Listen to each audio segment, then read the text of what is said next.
Hello, wonderful people. I greet you all. Igbo Class World, bringing to you all you need to know about traveling.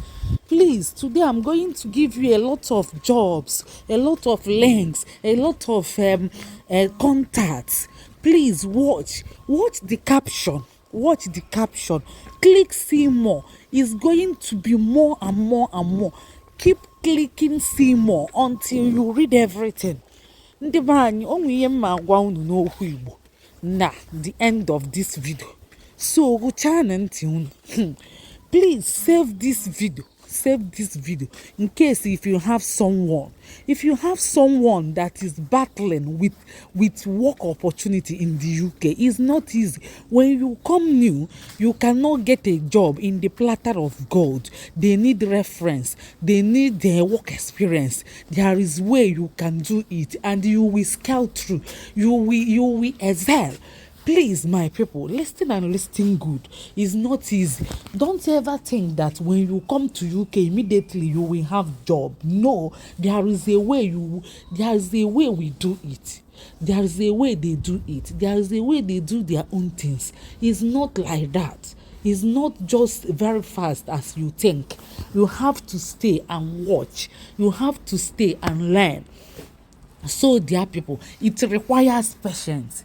It requires a lot of patience. And when you know somebody that can guide you, that can show you the way, that can, tell you what they are doing, experience yes, you go with them. When you get the experience, you will down. You get na CV library. You will put your name in the net. You write your CV to be very palatable. You write it in that way, and never you write and pin yourself in one place. Some people are writing that they need support work. It's not that way. You have to make yourself so wide, versatile, that you can do support work, you can do nursing home, you can do mentor. Yes, you can do it. So when you pin yourself that you are looking for support is very scarce. You cannot get it. And again, when you are looking to see only permanent job while you came new, you cannot get it. You will start from what do they call it? They call it agency. Agency is those that sending people to jobs. They don't have jobs, but they are flirting. They are partnering with a lot of companies. Then they will tell them, bring workers for us. Then they will bring. So you have to start with agency. When you start with agency, before you think of permanent, from agency, then you will become permanent. So look for agency first, and look for care work, look for cleaning, look for menial job. From there you get something that you will be eating and paying your house rent before you stand with your 2 feet gidigba. Before you start looking for that cola job, what do they call it? All are they dating mad? Ndị be anyị mmenyu unu ọlụ dị iche iche. Nke ahụ bụ ọlụ dị versatile. Go on ọfụma, ị ga-afụ ihe ha na-eme. Save this post in case if you have somebody to give, and don't direct them to me because it will be too much for me. You have to help. You have to help in any little way you can. So if you see post that is very informative or educative or have something to offer, you have to save it. Please share this video. You have to save it because a lot of our people in the UK, they are wallowing in ignorance. Nobody is guiding them. That's why I say, come here, let's rub minds, let's help each other. Comment, share so that I will have the strength to be doing more video pertaining what our people need in the United Kingdom and all over the world. But sometimes when I come and look around, I don't see any strength because you will come and jump and pass. You don't comment. I'll be feeling that, our people don't like this. Let me stop. So, my dear people, share, like and comment. Save this video. if you have somebody, give it to him, give it to her, give it to your relative, give it to your friends, and minimize directing people to me, because sometimes I can't find it, I cannot see it anymore, because sometimes when I get information I just hear it and delete it in my device. I just delete it, because if I keep packing information, my device will break, we burst into pieces. Dear people, ndị be anyị, na-eke esi eme ịbịa chọrọ agency lụba clinic lụba care a sị na a na-achọ onye nwe 3 months experience ma 6 ịnọzuo. Ọ bụrụ na onye kpọta gị enyere gị ọrụ, o kwesịrị inye gị ọrụ, mana o nyere gị ọrụ jee chọọ ọrụ ebe ọzọkwa ndị be anyị nwee company fabulu ibu chọfa ịchọtafa o nwe ka esi eme aka ekwe n'aka. Ndị be anyị aka ga-ekwe n'aka bụ na ị ga-enye n'onye ahụ obere ihe, ọma nnakwa gị nnukwu ego, mana ị ga-enye ihe ịghọtago, inye ya o wee nwee ike deelu gị edemede na ị nwere experience na gị na ya alụgo na ịdị mma na-eme mma nka ka reason iji wee itinye ije travel bata ịmago something like that.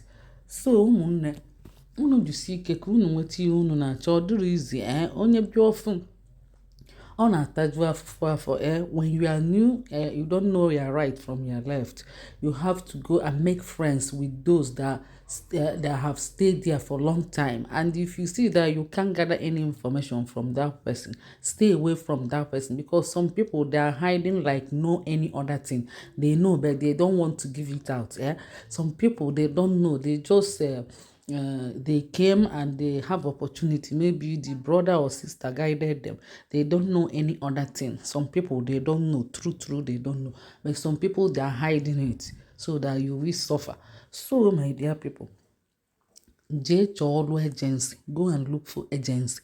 Don't go and look for permanent. You cannot get permanent at once unless the person that brought you gave you the job. Only the way you can get permanent is that the person that brought you will give you the job. But if the person doesn't have a job, what you will do, put yourself in the net, in CV library, in Red, in everywhere. Put yourself, place yourself, write your CV so that it will be so attractive. Write it. Don't say that you are looking for support job. No, don't say support job. Say the care job in general. Care job in general. So, care job comprised of many things, but if you are looking for only that support, it's difficult because people are battling for that what do they call it, that support job, and it's not too many, it's very little. That support job, what is everywhere is ordinary care, especially nursing home. Look for nursing home. If worst come to even cleaning is better, is very good. Look for cleaning. Look for factory job where they do bread. Look for warehouse where they pack some things. Look for warehouse job. So kedu ihe ọzọ?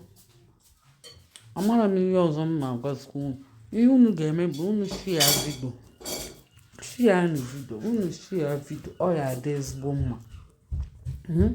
Unu share anya mma abịa na-ekwu unu ihe mile emi. O nwere nwanne anyị nwoke na-agwa m maka ọ nọ Poland. Ọ chọrọ ịgaba Ireland.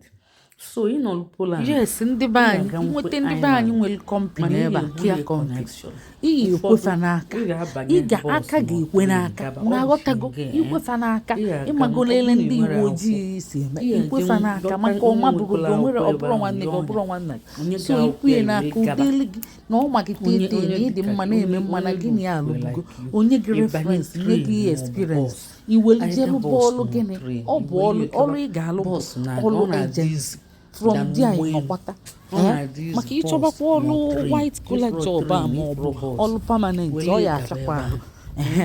metinyelu unu nọmba ma link ihe niile ntinyelu unu shi anya unu welie nye ndị ọzọ unu aghọtago onye chọọ unu si ya kọmplit maka unu na-abịa inbox ọkwa m jisi ike ka m ji eje inbox ana m ejikwa ike eje ebe ahụ iji ebe ahụ na-eche na mma bịaza ọ fịara arụ ọ dị ka anyịnya na-agaba n'anya aga maka enwere m ofu mkpụrụ efe ana m achọ nkwuchi enye ebe a obi ebe a ya bụ unu jekwa sọskraịbụ ụlọ anyị na YouTube anyị jee n'ebe ahụ maka ọtụtụ ihe juru ebe ahụ jee n'ebe ahụ ụmụnne unu ga-afụkwa ọtụtụ ihe ebe ahụ m na-ekwu ebe ahụ ịghọtago so look for agency you will succeed ndewo no ka emesịa nkesa na ihe anyị daalụ